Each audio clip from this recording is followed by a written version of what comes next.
নমস্কার বন্ধুরা, ওয়েলকাম আমার চ্যানেল দ্য ওয়াইল্ডসিঙ্গারে। Puri, the land of Jagannath. পুরীর সমুদ্র, জগন্নাথ মন্দির এবং ওখানকার আধ্যাত্মিক পরিবেশ সত্যি মনোমুগ্ধকর। এই পবিত্র স্থানে আসার পর মনে হয় পৃথিবীর সমস্ত দুঃখ দুর্দশা কিছু সময়ের জন্য ভুলে যাওয়া যায়। তাই বেরিয়ে পড়লাম মাকে নিয়ে, আমি এবং মা পুরীর পথে। আপনাদের সামনে তুলে ধরছি আমার এবং আমার মায়ের এই পুরী ভ্রমণ। ভালো লাগলে ভিডিওটি সাবস্ক্রাইব করবেন এবং লাইক করবেন। নমস্কার, আমরা এখন হাওড়া নতুন স্টেশনে, এখানে দিয়ে দিয়েছে 21 নম্বরে বন্দে ভারত এক্সপ্রেস নোটিশে দিয়েছে এবং এখান থেকে দেখাও যাচ্ছে ওই যে দাঁড়িয়ে আছে ট্রেনটা। এখন ভোর 5:30 ঘড়িতে। আমি এবং এই ব্লগে, পুরী ব্লগে আমার সঙ্গে হলো আমার মা। হাই করো, হাই। ইয়েস,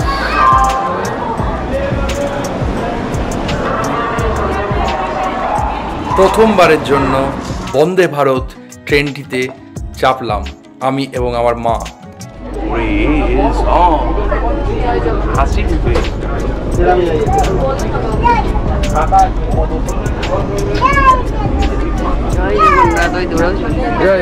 আধুনিক এবং আরামদায়ক এই ট্রেনে চেপে মাত্র কয়েক ঘন্টার মধ্যেই পৌঁছে যাওয়া যায় পুরী।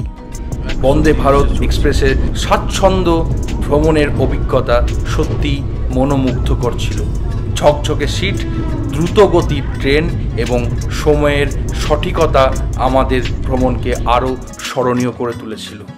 খড়গপুর স্টেশন পৌঁছাতেই আমাদের কাছে এসে পৌঁছালো বন্দে ভারত এক্সপ্রেসের যে ব্রেকফাস্ট দেওয়া হয়।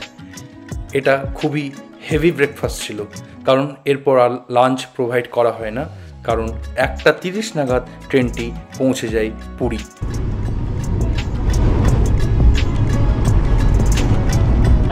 পৌঁছে গেলাম 12 বছর পর, পৌঁছে গেলাম আবার পুরী স্টেশন বন্দে ভারত।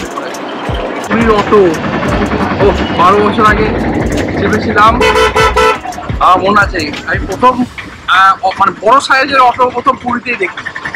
এত কৌতূহল ছিল মনে যে এত বড় অটো কি ব্যাপার, এখানে যাত্রীর পরিমাণটা বেশি, অনেক দূর অবধি যায়। আমাদের দিকে ছোট ছোট অটো মানে চলতো রাস্তাতে, এখানে বেশ বড় বড় অটো, সেটা ভালো। আবার সেই অটোতেই চললাম। আমরা চললাম হোটেল সুট প্যালেস, ম্যারিন ড্রাইভে। গাড়ি পুরো ভিড় লেগেছে, প্রচুর লোক, প্রচুর टूरिस्टें को अभाव नहीं। जो मालतूपाटपुर स्टेशन क्रॉस होकर अब तो आया है, वहाँ पर है, नहीं है वाटर पार्क।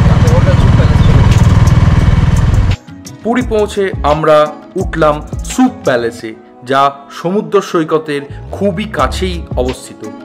হোটেলটির অবস্থান এবং পরিষেবা উভয়ই চমৎকার। সমুদ্রের গর্জন শুনতে শুনতে হালকা বাতাসের মাঝে বসে সৈকতের দৃশ্য উপভোগ করার অনুভূতি সত্যি অতুলনীয়।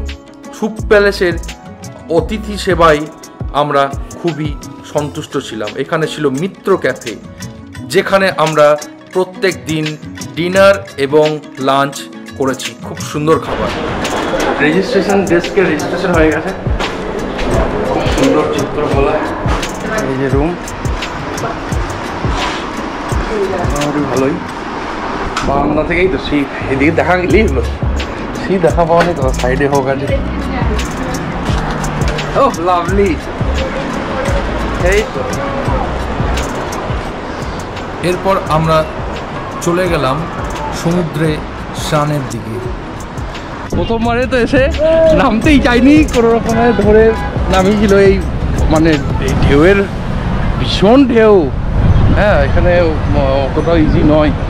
সো তারপরে ঠিক আছে, তারপরে বার থেকে ঠিক আছে। একদম কাছে এই যে হোটেল, আর এই যে বসে বসে খাবো, একদম সমুদ্রের ধার।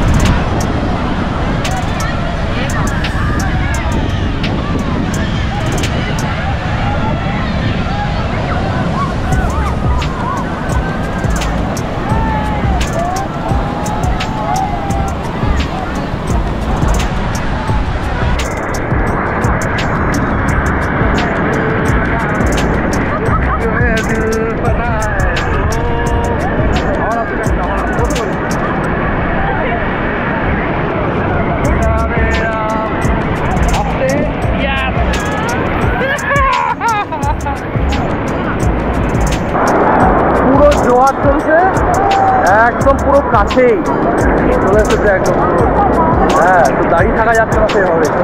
12 বছর পর আবার এসেছি, তার আগে 12 বছর আগে 3বার এসেছি, কিন্তু তখন অত ভয় লাগবে না, এখন যা ভয় লাগছে। হ্যাঁ, মা কোথায় গেল? এখানে চলে গেছে।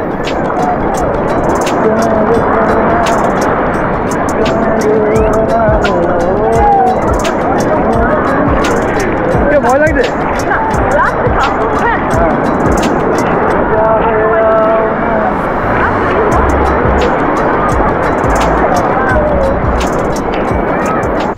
মা এবং ছেলে দুজন মিলে খুব ভালোভাবে স্নান করে চলে গেলাম আমরা হোটেলের দিকে এবং রেস্ট করে সন্ধ্যাবেলায় বাজারের উদ্দেশ্যে রওনা দিলাম। এই মুহূর্তে আমরা পুরীর সি বিচে যে বাজারটি বসে সেই বাজারে এসেছি। এখানে শাক কেনার জন্য মা এসেছে। কোনটা?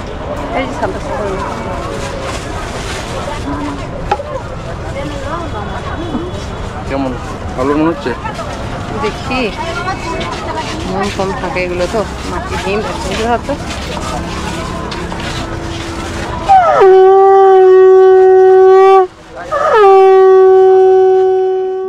পুরী শুধুমাত্র একটি সমুদ্র শহর নয়, এটি একটি মহাতীর্থ যা জগন্নাথ ধামের জন্য সুপ্রসিদ্ধ। হিন্দু ধর্মে 4টি ধামের মধ্যে পুরী হলো অন্যতম। জগন্নাথ মন্দিরের ইতিহাস হাজার হাজার বছরেরও বেশি পুরনো। বলা হয় ভগবান বিষ্ণুর একটি বিশেষ রূপ হিসেবে জগন্নাথকে পুজো করা হয় এবং তার সঙ্গে তার ভ্রাতা বলরাম ও বোন সুভদ্রারও পুজো হয়। পুরীর রথযাত্রা বিশ্বের বিখ্যাত ধর্মীয় উৎসবগুলির মধ্যে একটি। প্রথম দিনের সময় সমুদ্রের তীরে কাটিয়ে আমরা পরের দিন গেলাম জগন্নাথ দেবের দর্শনে।